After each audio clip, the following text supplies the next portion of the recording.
Episode 3. Shadows in the Slums. The skiff whirred low across the neon swamps, its wake carving ripples through the iridescent sludge as Kane Voss steered toward Freeland Accord's Undercity.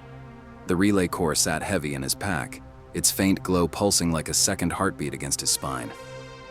Rain drummed the tarp overhead, masking the engine's whine as he cut through the labyrinth of reeds and sunken wrecks.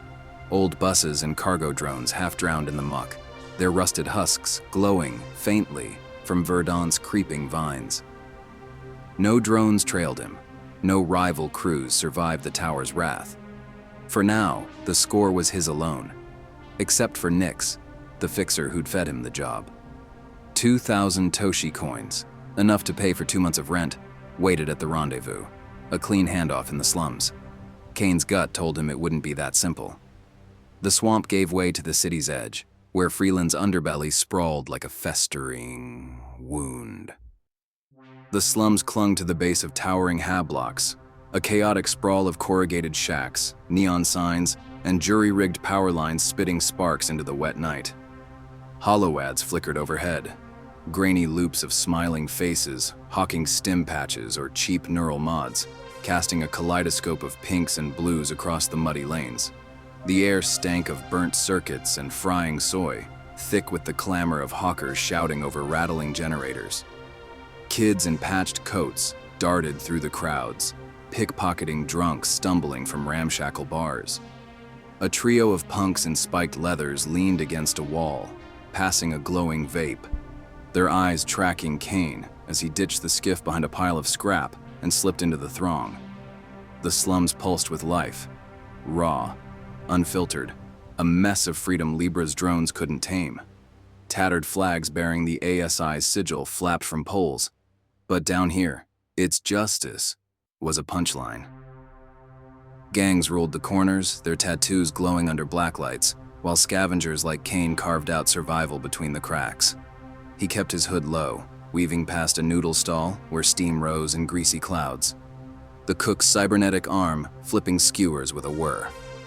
A street preacher ranted from a crate, his voice cracking about salvation in a world gone to hell, ignored by the tide of bodies shoving through the mire. Nix's building loomed ahead, a crumbling 10-story stack of prefab units, its facade streaked with rust and graffiti.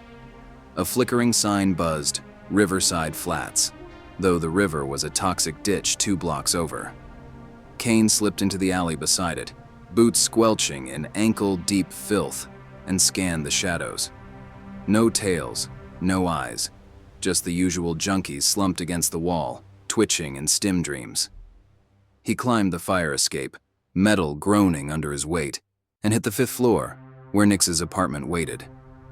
The plan was simple: core for creds, then vanish into the night. But as he reached the landing, his hand froze on the railing. The door hung ajar, its frame splintered, the lock blasted inward by something heavy. A plasma torch or a breaching charge. Kane's pulse kicked up, instincts screaming.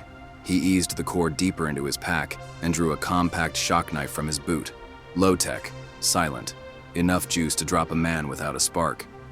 He nudged the door wider with his shoulder, stepping into a slaughterhouse.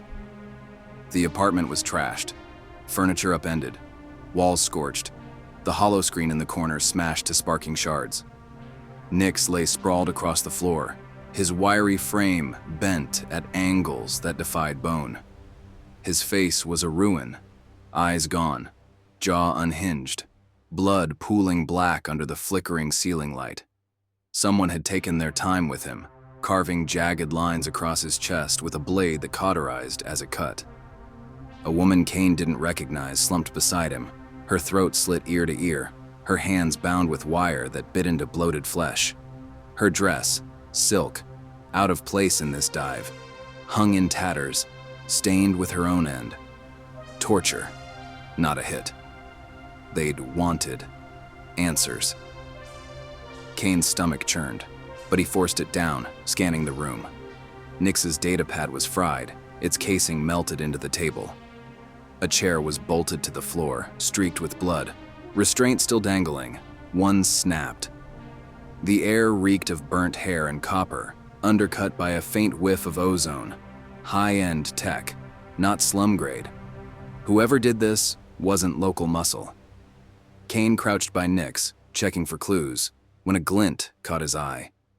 A shard of metal lodged in the fixer's palm, etched with a faint helix pattern. Nova Reach? Iron Dominion? Too small to tell, but it wasn't Freeland's junk.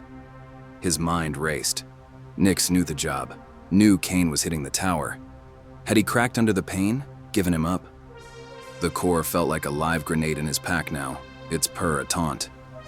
If they had his name, his face, his usual haunts, his slum hole a mile east was burned, his contacts too risky to tap. The city wasn't safe anymore. He needed to move, vanish, figure out what this thing was worth dying for. Footsteps thudded in the hall, heavy, deliberate, more than one. Kane bolted to the window, shoving it open as voices barked orders outside the door. "Sweep it, now!"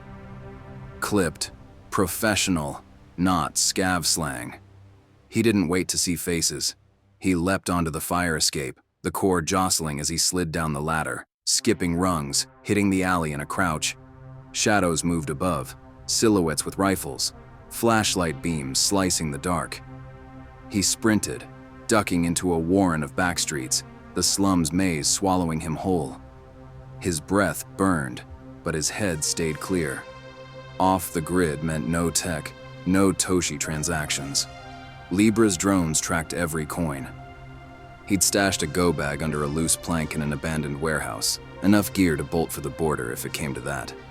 Freeland's edges bled into Nova Reach or Iron Dominion, but crossing meant dodging patrols and drones smarter than the ones back at the tower. He didn't know who wanted the core, or him, but they'd torn Nix apart to get it. That meant power, stakes bigger than a scavenger's score. Kane melted into the crowd near a flickering bonfire, where slum rats warmed their hands over burning trash. A girl with a shaved head and a cyber eye sized him up, then looked away. Good. Blend in, stay faceless. The city's murmur pressed in, alive and indifferent, as he plotted his next move. The core wasn't just loot anymore. It was a noose tightening around his neck, and he had no one left to trust.